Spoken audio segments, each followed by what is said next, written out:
And I'd like to call tonight's public safety meeting. We're going to get this started off with our Chief of Police for his report from February of 2025. Good evening, everyone. Attached, you'll have the February 2025 activity report for the police department. Pardon me. As you'll notice, our calls for service are up over last year. The calls for the month of February are down a little bit from the previous year. However, down about 140 calls from the previous February. But overall, our year-to-date numbers are on the rise there as well. In reviewing the crime reports, one of the things that jumped out at me was the vehicle theft. We're seeing a orchestrated effort to steal vehicles on the west side of our township, mostly delivery vehicles.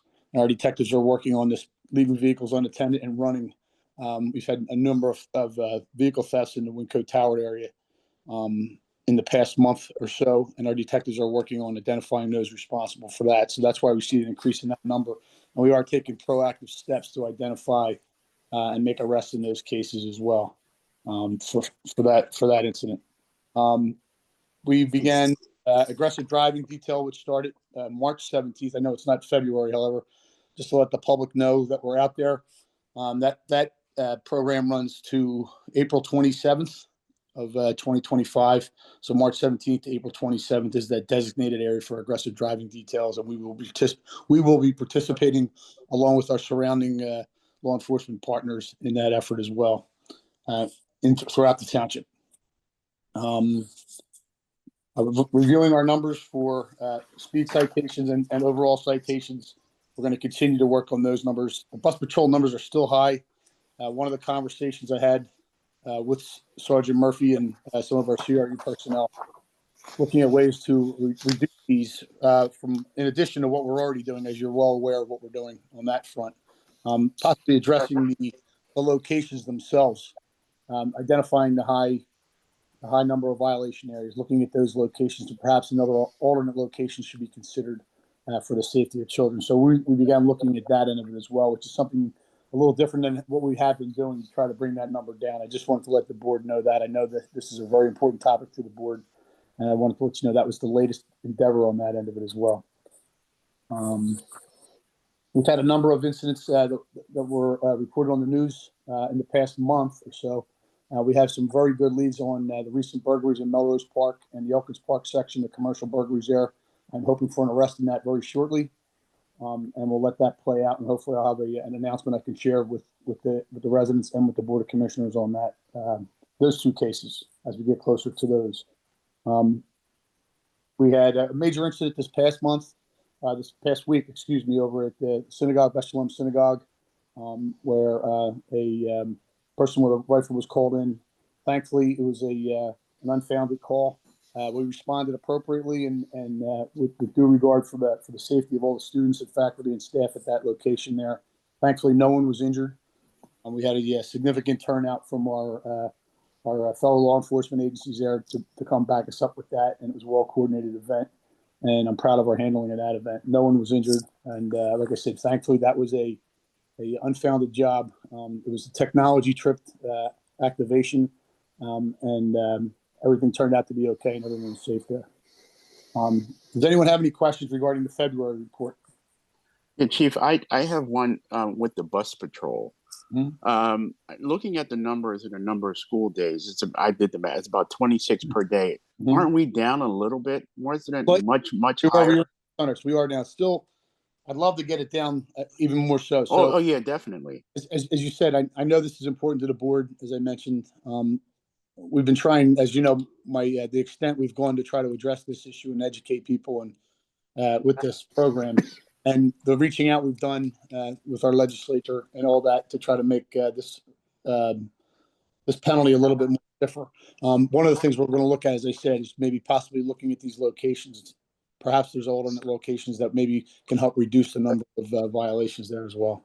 So you're saying to actually move the bus stops to another location? That's one of the things I'd like to consider. I really haven't put any work into that yet. We're just getting onto that front now, but I want to try that as well. Like I said, I'm trying to throw many irons in the fire as we can throw at it.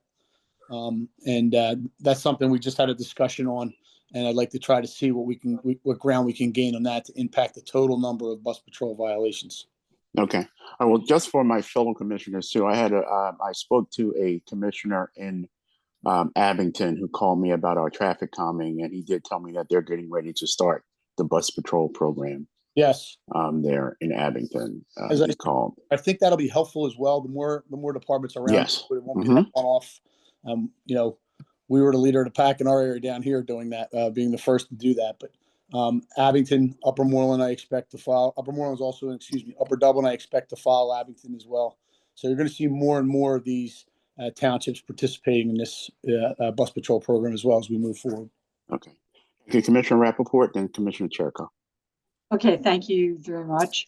So there's been a bit of press recently about, I guess, chases in Philadelphia for dirt bikes and things like that. And I know we get our share of donuts and parking lots and up and down Washington Lane and other places. So given that it is considered poor practice to go chasing after these vehicles, I guess the concern is, what are we doing preventive wise, and what should we do when we encounter this or hear it? If you don't necessarily. And we can't hear you. I think I have the gist of your argument, Commissioner. Okay. I could probably respond. I think I know where you're going with this. First off, please call 911 when you see these operators out on the street. We do get them periodically, especially with the warmer weather coming. We will probably see this. A lot of it is a bleed over from the city. That's been the case the last few times along our Cheltenham Avenue border, along Old York Road. We've seen them. Washington Lane, we've seen them. These are quite the safety hazard for the average driver. They're not expecting to see someone with no lights, coming down the speed. They're not obeying traffic laws. They're not following the traffic lights. They're doing pretty much whatever they see fit. We don't chase those individuals. As you know, it's more of a liability issue on that end of it as well. What we try to do is get them out of our areas as best we can with that and manage that without anybody getting hurt.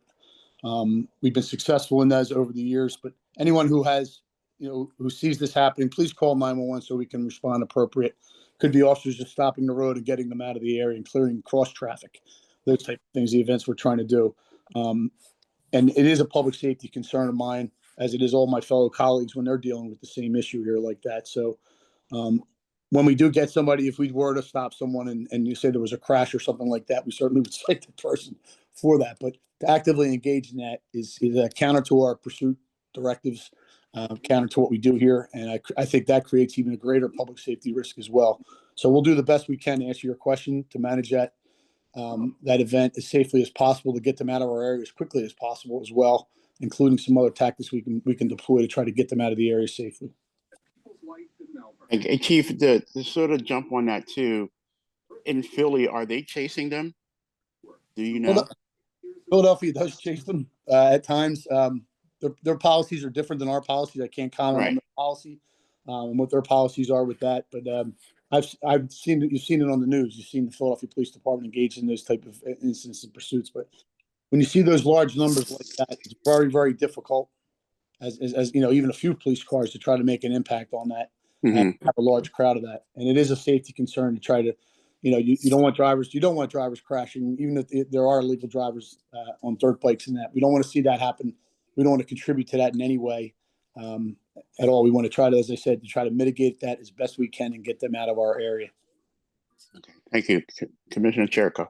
Sure, Chief. Thank you so much for your report. One of the things, I think something happened this past week, which is kind of what was my greatest fear, or not say greatest fear, which was a fear, was that some businesses over on Cheltenham Avenue, or at least one, has decided to call it quits. It's the Walgreens there at Ogon's in Cheltenham Avenue, which I know has been a location of probably the most calls, that and maybe the Wawa over there.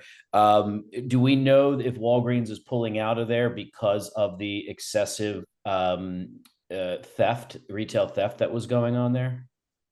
That is one of our busy locations. When we've identified retail theft, as I told the board, that's one of the crimes we were looking at and how we can impact that and dealing with business. And that was one of the businesses that we were we're seeing frequent retail theft incidents out there. I can't speak for their reason for closing that location. I don't have that information. We will be in contact with them if that is the case, and as it gets closer to that event, to make sure that does not become a problem with them trying to close or anything else that would impact that successfully, peacefully being taken underway. So we'll look at that. We'll continue to monitor when they close and see whatever assistance we can be to that to try to make that a smooth process if it happens that way. I don't have the information of exactly why. I wasn't privy to any of that.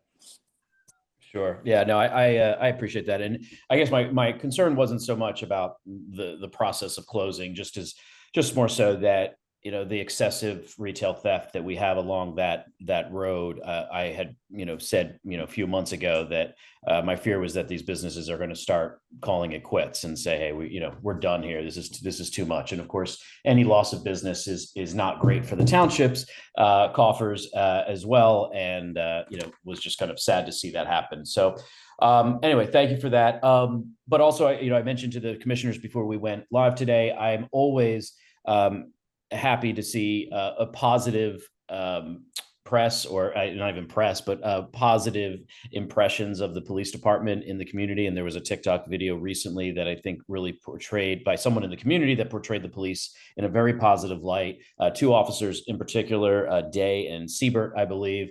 I thought they handled themselves really well, not only respectful, but also getting the word out about our need to, about our upcoming police testing for new candidates. So I love that they stayed on message and also represented the township really well. So kudos to them and to you for leading them. Thank you, Commissioner. I will share that. That was in response to a TikTok video that was posted out where someone came up and engaged our officers with that. How we interact with the community, as you know, is central to my message with our officers here, and it adds to our professionalism and how we're viewed by the public and by our residents. So it's very important that, we do practice that. I'm not just saying that's every day. So I will let those officers know that you're appreciative of their efforts, and I'll thank them myself. Thanks. Thank you. Commissioner Cherico, I just checked too. Walgreens is closing 1,200 stores over the next 3 years, and they're going to close 500 just this year alone. Including Yorktown. And Yorktown is also. No, they're not closing. They're not closing Yorktown. They backed off of that. They backed off. So some of that you're reading is false information. There are some websites out there that are claiming that some Walgreens are closing. That it's been out there as false information for a while. So Yorktown is not closing. Good. That's good to hear. Yep. It's good to hear. Commissioner Zygmuntfeld. Thank you.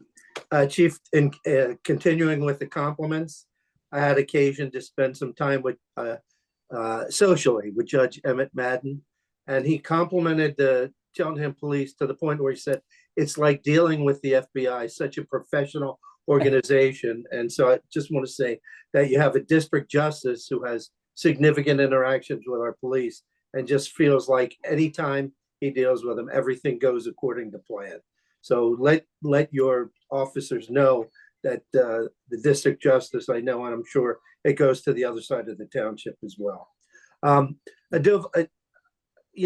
guess I do have a comment with respect to the bus violations. There is some proposal to be putting speed cushions near the schools and that kind of traffic calming. I'm wondering, as you identify the areas where we have the most violations, is it possible that we should include those with additional speed calming or some type of action in order to really ratchet down where we're identifying the most vulnerability and the most risk is for those kinds of incidents? As I said, I'm trying to look at this from a different lens, Commissioner, as we've tried several things, as you know, so that would be a good thing to add as well. And that looking at those most frequent occurring areas, maybe addressing it that way. And then if there's other traffic calming that say that's unavailable to do that, if we install some traffic calming measures there, may be helpful. That would be all part of our evaluation. Thank you so much. Thank you. Any other questions for our chief tonight? Not seeing or hearing any. I call for the approval of item 1A, the police chief report of February 2025. Matt? Aye. Aye. All those in favor, aye. Aye. Thank you, man. Open Thank you, house. Chief. Sorry. That's all right. Thank you, Chief. We're going to move on now to our Fire Marshal, who has a great new report that we have now. I think this is the first time I'm seeing it. Our Fire Marshal Lynch. Sir. Good evening, Commissioners. Good evening. Yes, we do have a new style report because we have new software. And there's still some sitting here reviewing it yet again. There's still some tweaks I need to make to it. But pretty much it's the breakdown of, what days are the busiest, what types of calls we're encountering, things like that, the time we're spending on calls and the total time in each month. So it's pretty much the same information as before, but just in a different format. Is there any questions on my submitted report? Commissioner Zieggenfeld. Yeah, the one thing I'd say, Fire Marshal Lynch, is that maybe one of the things we can do is on a quarterly basis, get status in terms of recruits and, needs for personnel and that kind of thing. I know that we as a volunteer fire company have fared so much better than most of the municipalities near us. So I'm hoping that that'll continue. But I think it would be helpful for us to be aware of the kinds of things that are happening within each of the companies and what things we can do from a township standpoint to help to support those initiatives. I know we've increased the funding, and I'm sure the funding is being applied to those things. But I think we would need to know that our numbers are up or down, both from a growth standpoint and then within the different fire companies, and to see if there's things that we can do to assist along those lines. Absolutely. That's relatively easy information to get from each chief. Thank you. Commissioner Harmon. Thank you, Mr. Chairman. Fire Marshal Lynch, I was wondering if you could speak to the fire event that took place at the high school today. Mm-hmm. There was some information put out that suggested that what prompted the fire event was sort of like I'm not going to use the right terms, but like a surcharge or a back charge related to a PICO event in a related location. And I'm wondering if this is similar to the other PICO events that we've heard about, and if this is becoming something that maybe we need to talk to PICO about in terms of, or is it just a coincidence, right? But if we have to talk to PICO about these events and how to prevent them and how to ensure that we don't have schools catching on fire and students being released early or something even more tragic in that regard. So I was wondering if you could just take a minute or two and talk to us about that. Absolutely. So let me address the students being released early was completely a Cheltenham School District decision. Sure. When the event had ended, complete power was restored to the building. PICO was on scene. This was not that wide of spread outage. It did have an effect on Arcadia College, short term, long enough for their emergency generators to come on, but not long enough for an emergency action plan to be activated. As far as the high school, whatever happened in the area, and PICO was still trying to figure that out when we left. There was a surge to the high school. Power went off. When power came back on, one of the large circular motors that operates an exhaust fan in the transformer room shorted out, caught fire. There was more smoke than anything. And the school district, the high school staff acted accordingly. The fire alarm activated. When they went to investigate, they discovered the smoke. The building was already being evacuated. They continued that. They had everybody out of the way. They called 911 to tell that there was an actual problem in the building. Immediate additional resources were sent right away. And that was the only thing that was damaged. We took advantage, we being myself, the fire chief, JP McHugh from Glenside. We had a quick discussion and we took advantage of having a lot of firefighters there. And we split the crews up and had each one go to a different section and check all the classrooms, check the lights, check the motors in the ceilings and all that. Because the last incident there, we were there, we left, we went back, we left, we went back, and it was the circular motors in the ceiling. So we made sure of all that. We had electricians from the school district on site. The principal was at the command post with us, and he was able to relay information to his maintenance guys. So all in all, it went well. And the only thing that was damaged was a circular motor for one of the exhaust fans that was easily being replaced by the maintenance staff there. So I commend you and the firefighters and the school district and everybody involved on the response. It sounds like it was handled really well. Good cooperation between the township and emergency and fire service and the school district. But what prompted it apparently is this, the surcharge. And I'm wondering if that is just a normal course of business from PICO, or is that something that can happen again and again and again? Is there some way to address it? So I'm sort of interested in that part of the event here. Yeah, no, that's fine. And like I said, PICO was there. They had their trouble trucks there. They were checking the area. They were checking fuses throughout the neighborhood and everything like that. What caused this is still unknown at this time. But PICO's in the process of doing a lot of infrastructure repairs in the township. I can't speak for them, but yeah, I mean, at any time something could go wrong. But once I find out, yeah, I could definitely let everybody know. I think that would be helpful. And then Manager Elliott, I don't see you on the screen, but I think you're probably there somewhere. I am here. Sorry, my computer's not working.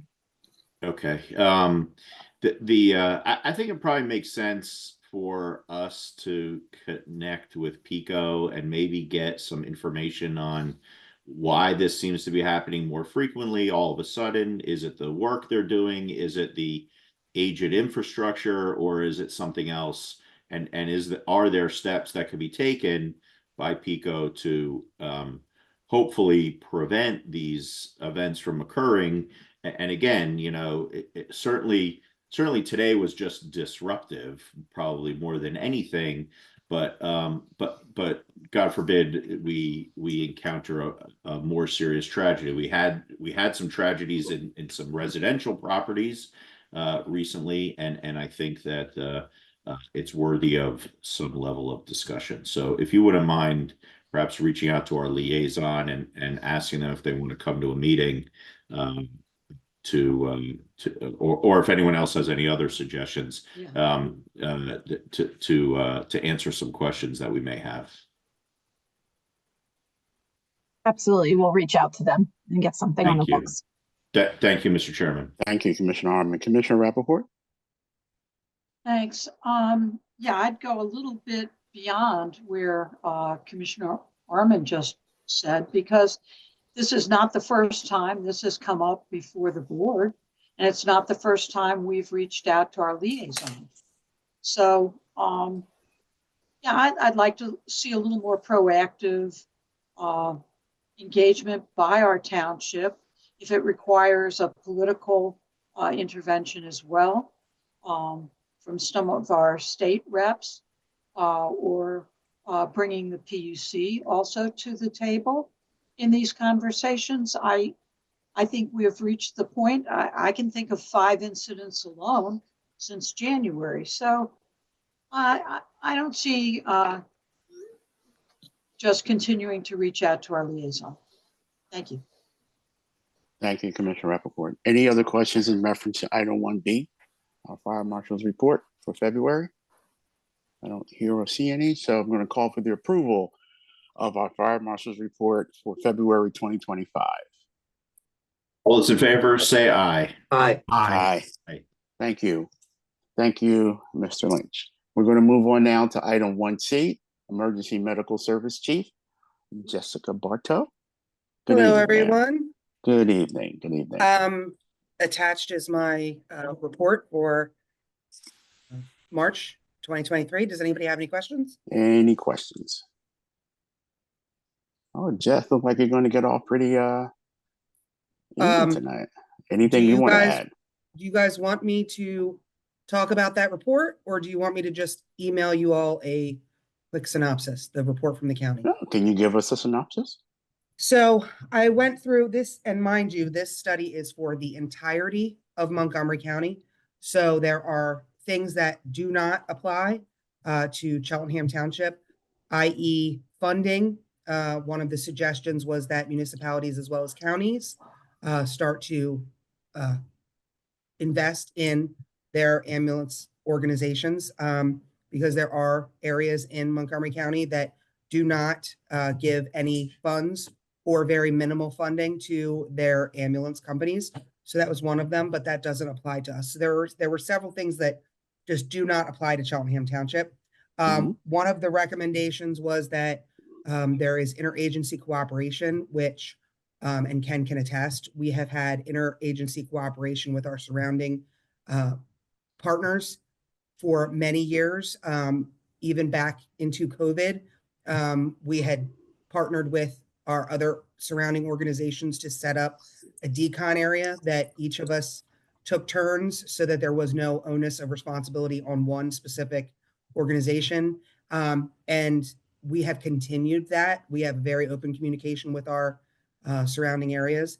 They did point out that the county dispatch, 911 dispatch, needs to be upgraded. They also noted that they are certified to dispatch with police, but they are not certified to dispatch with EMS. And they recommended that the county get certified to do that. They did also recommend a triage type of situation with the 911 calls, and maybe even the possibility of having a RN in the 911 dispatch center to triage the calls on priority, or maybe even give some advice to people that don't necessarily need an ambulance. And they also recommended bulk purchasing, which most of the organizations in Montgomery County do not have the individual funds to put out for bulk supply purchasing. And we at Cheltenham do not have those funds either, nor do we have any place to put all of these bulk purchases. But hopefully we can get into talks with the county to maybe have some place that they can set up things like that, and everything from your Band-Aids all the way up to ambulances. And bulk purchasing may affect how quickly we can get supplies, how efficiently we can get supplies, and how cost-effective the supply acquisition would be. So that was the long and short of 500 and God only knows how many pages. Very good, very good. Any questions in reference to that? Commissioner Zygmunt-Bell. Jess, is that report available to us? Because there's Yes, certain sir. parts in particular The entire report is available online. Right. I was about to ask the questions about the triage, which we've talked about for a number of years. Yes. And the fact is, being able to sequester those serious events and the county being able to do that, to put somebody in the front. So that's great. So I really like to see that. So I think there's economies of scale there, as well as with the purchasing. So yes, great. Thank you. So Jessica, for those on this call or those who will listen later, where online can they find this report? So they can go to montgopa.org, and then under departments, if they click on public safety, they have that report right there. Okay. All right. Thank you. And you're available through, if anybody has any questions about the report? Yes, sir. Should they reach out directly to you? Would you be okay with that? Yep, they can send me an email, and I will be more than happy to answer any questions that they have. Okay, thank you. Any other questions at all? Seeing or hearing none, I call for the approval of item 1C, the Emergency Medical Service Chief Report for February of 2025. All those in favor say aye. Aye. Aye. Thank you. Thank Thank you you, guys. Jessica. Now we move on to the Emergency Management Coordinator, who's always a month ahead of March of 2025. Good evening. Yes, Mr. Hellendahl.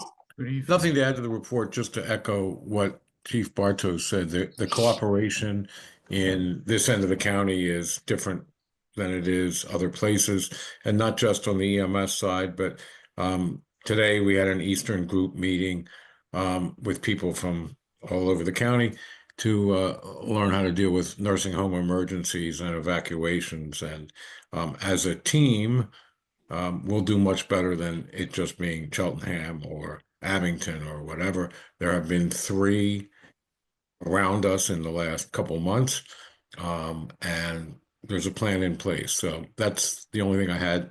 Nothing else from the report unless people have questions. Any questions at all?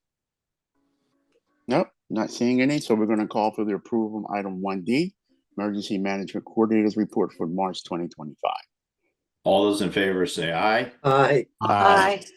Thank you. Thank you, sir. So we're Thank going to you. move on now to committee meeting.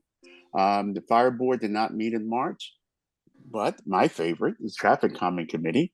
We met in March 6, 2025. I believe all that information is attached. I want to know if any commissioners have any questions, concerns. Okay. I do. Commissioner Rappaport, you were first, and then Commissioner Arman. Thank you, Mr. Chair. Just want to give everybody a thank you who was involved in getting that ADA crosswalk and stop signs at South and Glenside. I even got a handwritten note in my mailbox. So people are grateful and yeah, very excited, very happy. Thank you all very much. Thank you, Commissioner Arman. You're handing out handwritten notes now? That's right. Thank you, Commissioner Rappaport. No, it actually is a really important It is. addition to that road. I mean, It is. Coming down towards Greenwood, it was always sort of a race, and this breaks it up. It really has a serious impact on the traffic flow in a positive way, and also the ability for pedestrians to cross there to get to the train station or what have you. So yeah, kudos. My question was whether it wasn't in the minutes, but as many of you, certainly the members of the traffic calming committee and members of the board know, the township sent a letter to the school board regarding the speed humps around the schools, and it was even mentioned by Commissioner Ziegmanfeld, I think, earlier in the meeting. And I was wondering if that was a topic of conversation, or if we need to reach out to the school board on that again.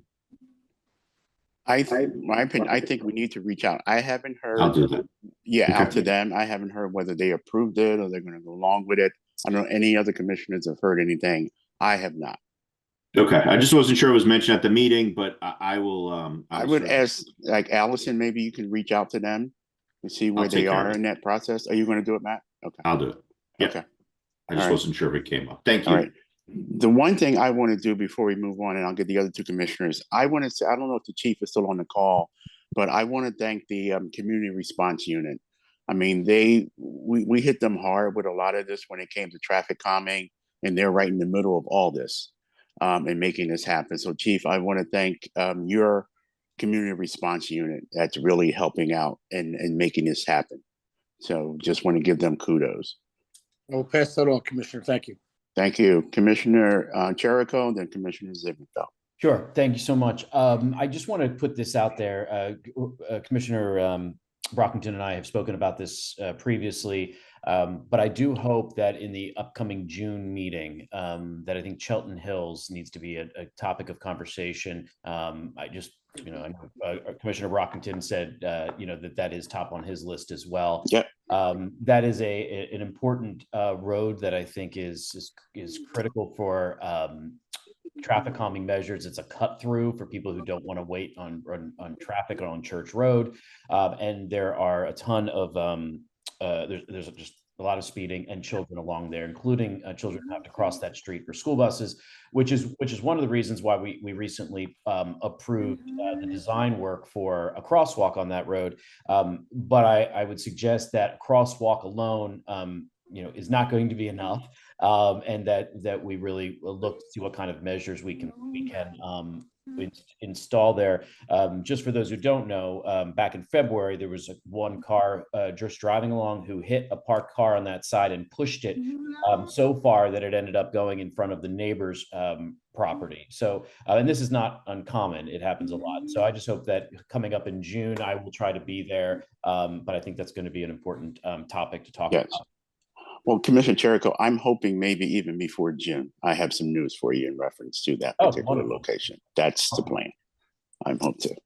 And I'm very similar to what's happened on Glenside Avenue, just to sort of give you a wink, wink. Wonderful. That'd be great. Thank you. Commissioner Ziegmanfeld. Thank you. I did want to pick up on what Commissioner Orman raised with respect to the traffic calming and the things close to the school district. And in that vein, I believe we recall that somewhere in the neighborhood of 80% of the funds from the bus violations go to the Cheltenham Township School District, and recognizing that traffic calming concentration and the funds are going to be allocated, from us right now for the traffic calming near the schools. I think that it's germane to bring up the point that those dollars that are coming in from bus patrol would be wisely allocated for two purposes. One, to put that into the traffic calming that's being done, or a portion of it at the very least, near the schools. And the other piece of it is there's no reason why that money should also not be utilized to improve and to expand our crossing guard situation. I've raised that before, and I think this is one of those topics that needs to be brought to the liaison committee and make sure that those dollars, which in fact are going predominantly to the school district, should also be utilized for school district purposes. And those two, I can't think of any better use of those funds. So I'd like that to be included in the next round of the liaison discussions, and to impress upon the district that that's an obligation that they share, similar to some of the other places where we're being asked to do things on behalf of the school district and not receiving funds. I think it's time that there's an acknowledgement on their level that that's being a part of their responsibility. Thank you, Mr. Chairman. Thank you. We will definitely bring that up at the next liaison meeting. Duly noted, Commissioner Norris, that's going to be your responsibility. I'm going to do that. Got it. There you go. Any other questions in reference to item 1B? So I'm going to 2B, I'm sorry. Going to call for the approval of the Traffic Calming Committee meeting minutes from March 6, 2025. All those in favor say aye. Aye. Aye. Thank you. Moving on to item number 3 for tonight. Any old business for public safety? Commissioner Ziegmanfeld, or is your hand still up? My hand, I can't get my hand down. We're used to that. We're used to that with you, sir. We are used to that. No old business. We're going to move on. I have a couple things that I need to read for new business. Bear with me, guys. We have 4 things tonight to take a look at to see if you guys have any questions on. Item 4A, consider recommending the Board of Commissioners authorize the advertisement and consider the adoption of an ordinance amending Chapter 285, Vehicle and Traffic, Section 285-43, Street and Parking Regulation of the Cheltenham Township Code to amend the traffic regulations to remove handicap parking in front of 324 Beecher Avenue in Cheltenham. Any questions at all? If not, Mr. President, I call for the approval of item 4A. All those in favor of approving 4A say aye. Aye. Aye. Aye. Thank you. Moving on to 4B, consider recommending the Board of Commissioners authorize advertising and consider adopting an ordinance amending Chapter 285, Vehicle and Traffic, Section 285-43, Street and Parking Regulations of the Cheltenham Township Code to amend the traffic regulations to remove a handicap parking in front of 50 Willow Avenue in Elkins Park, PA. Mr. President? I'll consider that a motion, and I'll Yes, a motion. ask. Yes, there I'm you go. sorry. That's okay. All those in favor of Commissioner Brockington's motion, say aye. Aye. Aye. Thank you. Item 4C, consider recommending the Board of Commissioners authorize advertising and consider the adoption of an ordinance amending Chapter 285 Vehicle and Traffic, Section 285-43 Street and Parking Regulations of the Cheltenham Township Code to amend the traffic regulation and to add a three-way stop sign and applicable pavement markings and signage at the intersection of Glenside Avenue and South and Wyncote. I think we've done. Mr. President, we're going to call for an approval of item 4C. Yeah, retroactively, Yes, all those retro. in favor say aye. Aye. Aye. Commissioner Rappaport, did I hear aye from you? She's abstaining. I think you heard a hallelujah. Hey, you keep getting notes in your door. That's a good thing. Consider item 4D, consider recommending the Board of Commissioners authorize the addition of the traffic calming measures to include 2 sets of speed cushions, applicable pavement markings, and signage on the 200 block of Barker Road in Wyncote to the Township Traffic Calming Program. Any questions about that? Mr. President, I call for the approval of item 4D. Yes, all those in favor say aye. Aye. Aye.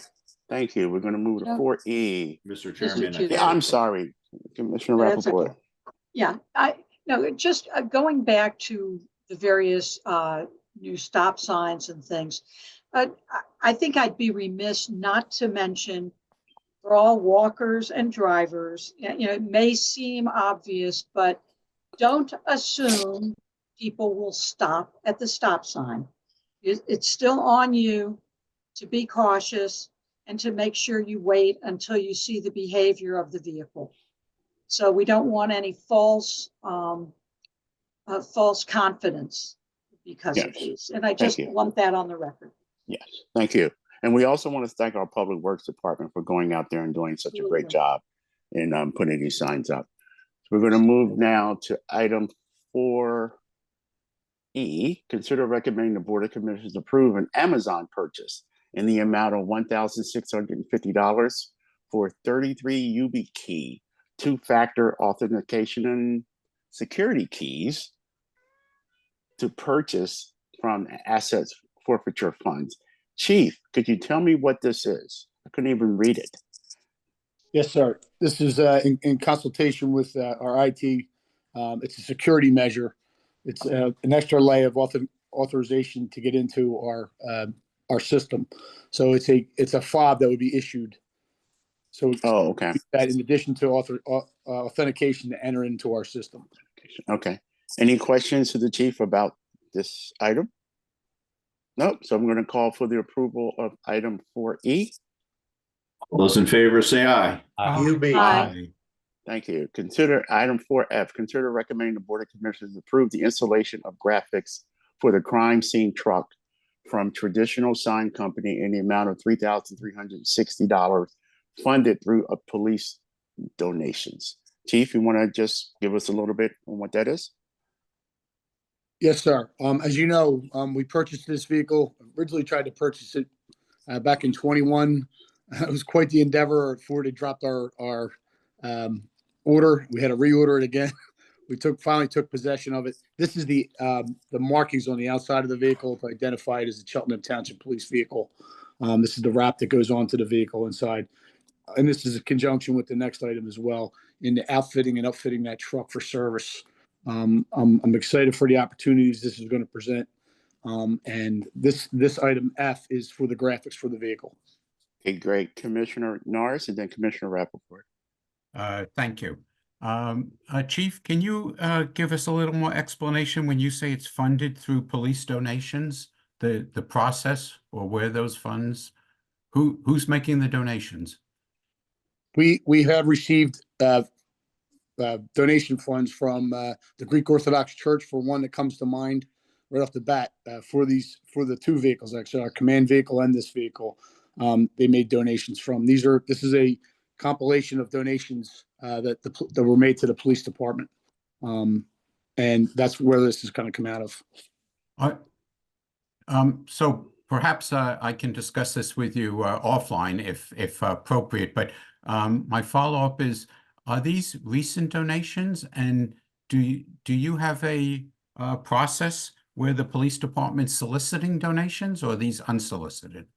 These were unsolicited, sir. I can talk with you offline more about this, and if Fine. you're for amounts and stuff, I don't have any of that in front of me now. We certainly can bring you up to speed on that. Okay. Great. That's good. Thank you. I applaud your efforts and your good community relations, which are creating the willingness of, whether it's businesses or individuals, to be thankful and to make donations. Yes, sir. Commissioner Rappaport, was that your question? I seen your hand went up and went down. It was my question, but I'd also like to ask, because we're used to seeing asset forfeiture funds. And I know that those, because of the new software or, in our finance, those are now going to be a separate listing. We're going to see those separately. Are we going to see the donations separately as well? These two items that we're talking about tonight, F and G, are not going to come out of asset forfeiture funding. They're coming out of this other account. So yeah, no, I understand that. What I was asking is, are we going to see the donations fund also as we see the asset forfeiture under the new software? I can answer that.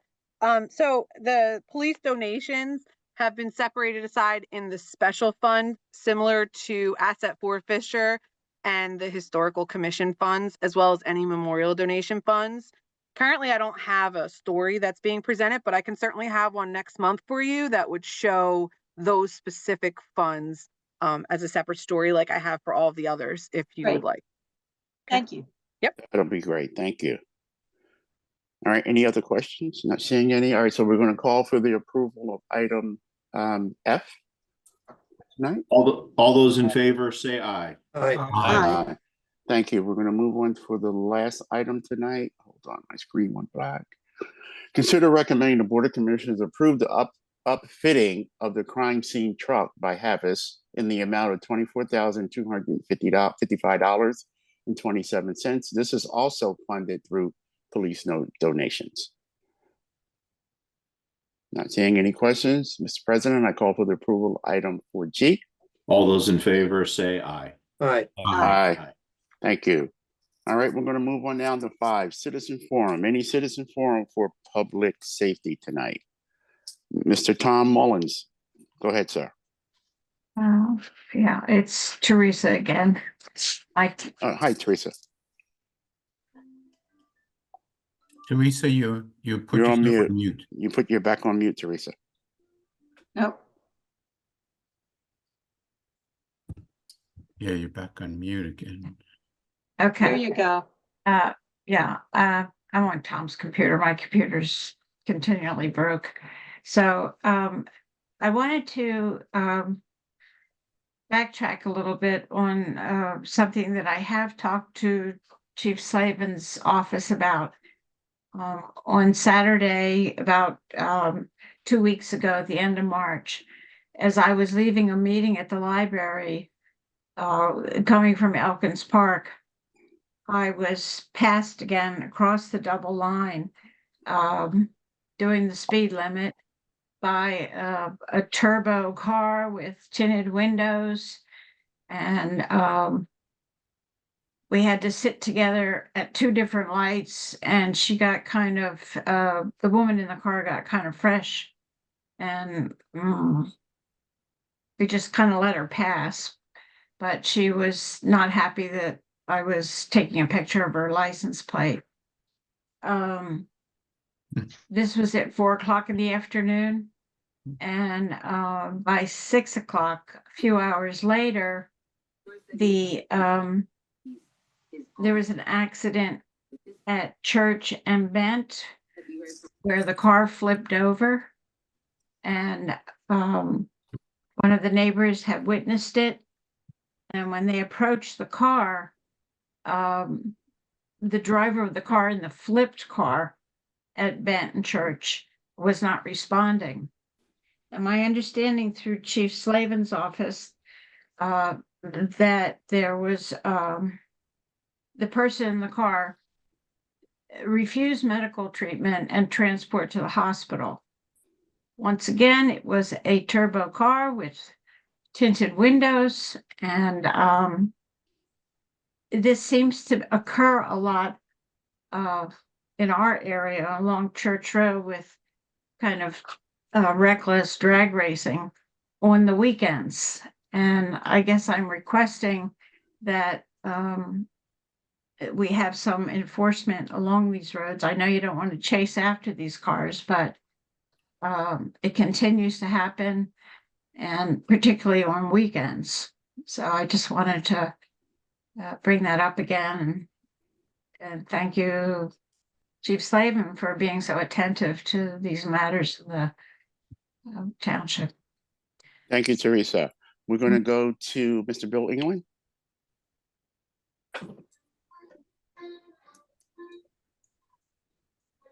Good evening, everybody. Hi, good evening.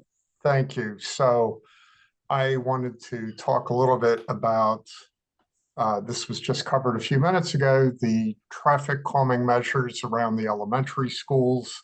And this is something that many of us in this meeting have been talking about for years. And I'm curious about, I went back and looked at some of the past minutes. The township commissioner, the township manager had indicated at the December traffic calming meeting that it would cost $100,000 to put speed bumps in around the schools.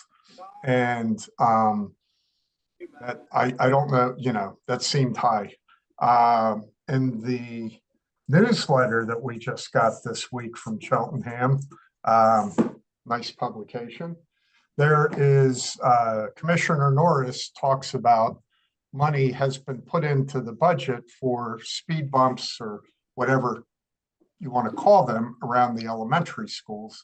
And so I have, this is good. I'm curious as to what the timeline is and how much money has been allotted to begin to put in these speed bumps.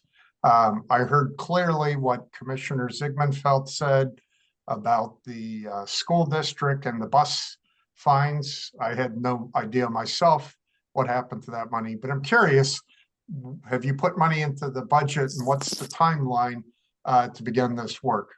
Thank you. Commissioner Harmon. Yeah, I'll speak to that, Mr. England. Thanks for that question. The answer is the township has budgeted for those speed humps around the schools. The anticipated time frame is to do it over the summer when school is not in session. This summer. This summer. And the township has reached out to the school district to enter into some cooperative, both design and financing arrangement, and we are still in those discussions. It's one of those areas where it's uniquely appropriate for the township and the school district to be working together, and we intend to do that. So I would anticipate that work will be done over the summer in advance of the opening of school for, I guess, the fall of 25. Yes. Okay, that's good to hear. Are the liaison committee meetings still open to the public? I don't know that. I don't know if they were. I don't know the answer to that question. They used to be, yes. We occasionally would have somebody who had lots of time in their morning and would want to come and sit at the township building. So no, not anymore. No, I don't know the answer to that, but we could get back to you on it. Yeah. Yes. Thank you. Okay, is that it, Bill? Yes, sir. Okay, I'm going to go to Gail, and then Emily. Hi. And then Howard. Hi there. I'm here to talk about Cliff Terrace. For those of you who aren't that familiar with the street, it is a tiny little street that's very unusual in the township. It is a dead-end street. It has 12 residences. all Victorian twins. So basically 6 buildings, but 12 families that live there. There is no access by foot or car in and out because it's blocked by a cliff, hence the name, and fences on all sides. For years, and we've been there 34 years, there has been an expectation that to park there for all residents needed to pay for a parking permit. That would include 2 cars per residence plus a guest pass. Some of the buildings on our street, some of the residences do not have any driveways. Others that do have very short driveways, and very few have any that are long. As you can imagine, parking is a problem on the street, but we have managed it for 33 years, or we have 32 years since I've been here, until some tenants moved in. There was a new purchase of a home on our street where, going against zoning regulations, they turned it into basically a home with tenants of Arcadia students. Now, the owner of the home, who lives in West Virginia, her daughter goes to Arcadia, and the understanding I had, because I met her when they were moving in, was that the daughter was there and they were going to be moving eventually. But what they have done is lease out the other 4 bedrooms to other Arcadia students. The girls that are there seem fine. However, they all park on the street. So that can be up to 5 cars of just the residents. Now, they have a garage and a driveway that they don't use. I've reached out to them. Commissioner Churko's reached out to them, and I know that they're trying to appeal for a zoning variance. But what happens, I don't know where that came from, that sound. What happened is that we cannot contact the township to ticket their cars because many residents don't have parking permits because we haven't really needed them. Again, it hasn't been a problem. So my request is to ask the township to waive the fee for parking permits for families. That way we can have these permits available. And if there's an inappropriate use of ongoing parking on the street, we can unfortunately burden the township with having to come over and ticket them, but that may be the only way to get that information across. I need to also add, for those of you who aren't familiar with the street, that there is no additional parking within a quarter mile of each direction.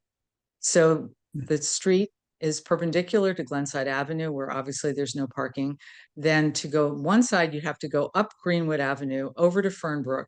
The other is to go all the way down Glenside Avenue to Webster. And in looking at Google Maps, each direction is a quarter of a mile. And that just seems like really an excessive burden on families on this street. We have some folks here well into their 80s who live here, and to have to walk a quarter of a mile with groceries or other belongings seems really excessive. So I would ask you to consider allowing our street, because again, it is very unique because of the way we are just isolated in there with no other access to parking, even around the corner, to waive the parking fee. I do not speak for all the residents of Cliff Terrace. I've spoken with a few about it, but I'm just speaking for myself to ask to alleviate that, what seems like an undue burden on our families.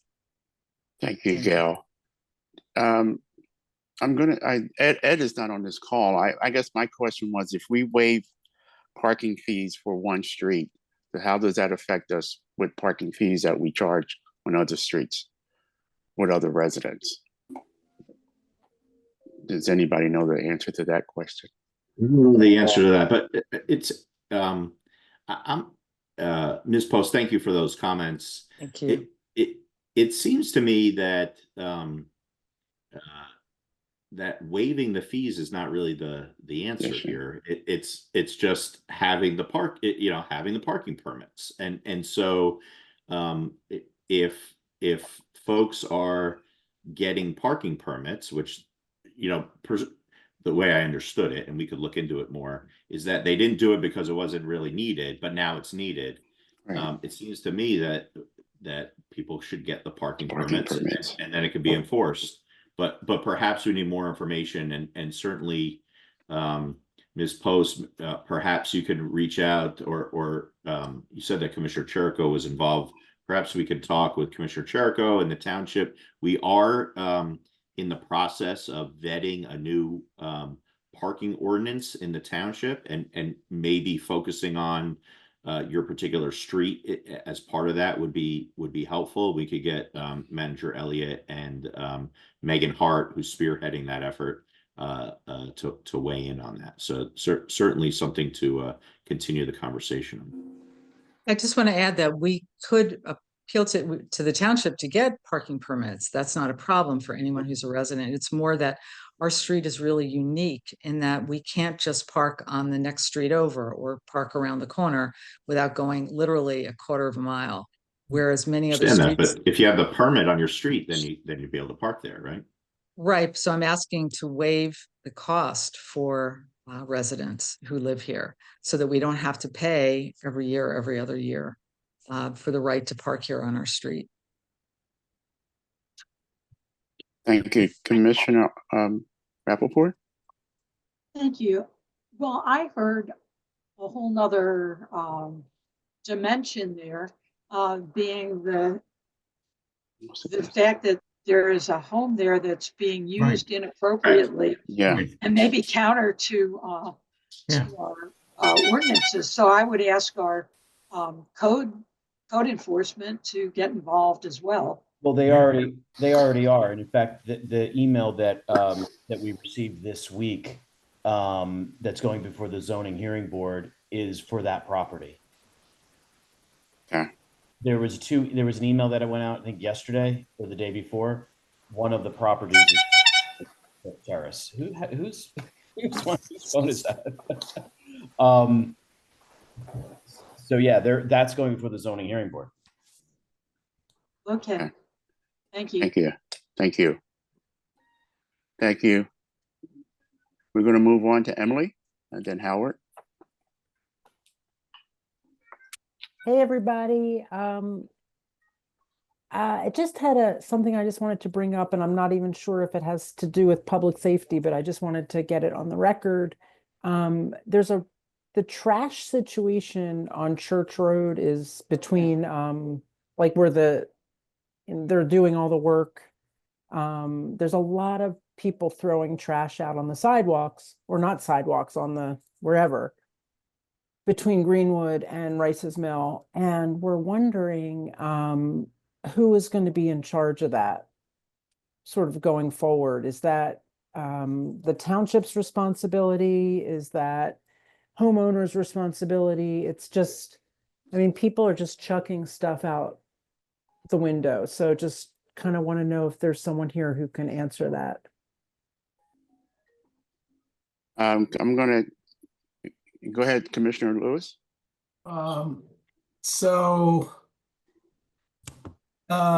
There's a lot there. There's a lot of trash in the township. It's not just Church Road. It appears to be all the roads where there's high traffic, whether it be people walking or cars. The trash is pretty bad. In fact, as you know, I'm running for re-election as commissioner. There's places I can't even put my signs out in the township because it would not be a good look to see the sign for commissioner running for office amidst a bunch of trash. So not good at all. No. So what I like to suggest, one, let me go back to Emily's question.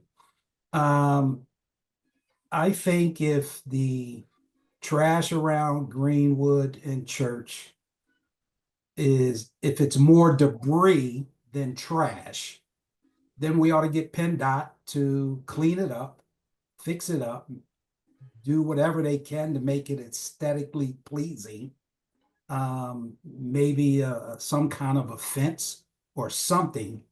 But I think the township should look at whether it's a PennDOT issue. If it is a PennDOT issue, then we need to get PennDOT to clean it up. If it's a township issue, the township should clean it up. But I would also like to add that as vice chair of Public Works, and I can't speak for the chair of Public Works, but Yes, you can. okay, I appreciate that. I recommend that we get with the township, whoever the stakeholders are in the township for trash, and see if we can, on a regular basis, look at these high volume areas where trash is being dumped. Ogons Avenue, Church Road, Cheltenham. Your PennDOT roads. What's that? They are PennDOT roads. I understand, but there's areas, for example, Ogons Avenue, whether it's a PennDOT road or not, the cemetery, there's more trash on the side of the cemetery, sepulcher. That's not PennDOT's responsibility. We need to address PennDOT where we should, and we should address these business owners or homeowners where we should. But we need to address trash throughout the township. And I'm willing to do whatever needs to be done, but we have to do it. You know, I spent a lot of time recently on Shoppers Lane, getting that resolved, and I've had the good support from the township and cleaning that up. It wasn't necessarily the township issue, but it was the mall management, which I have a meeting scheduled with to address these recurring problems. Emily, I'm not sure I answered your question, but trash as a whole is a problem for me. Commissioner Zigmund. Thanks. I think that just to follow up from Commissioner Lewis, I think we should put it on the agenda, but request a meeting with staff, Public Works in particular, to create a schedule and an action plan for the litter to be removed, and, you know, increase surveillance and enforcement of our littering ordinances, et cetera. So I think there should be, you know, a disciplined and month in, month out action plan to do it. And so I'd like that to be included in next month's Public Works thing, and hopefully have a discussion ahead of that meeting. So we have some things to share with Emily and basically with our entire public, because the truth is that unsightliness creates problems and impressions that obviously do not do us any favors. Thank you. Thank you. Thank you, Emily. Howard?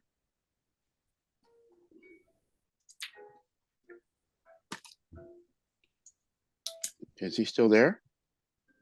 Howard, are you still there? I think we lost him. Hearing my audio. So okay, there you go. Yeah, I'm the citizen in the township that witnessed the accident that was on Bent Road while I was walking in Curtis Park several weekends ago on Saturday, and it's my picture that's gotten circulated around. I was about 150 yards away.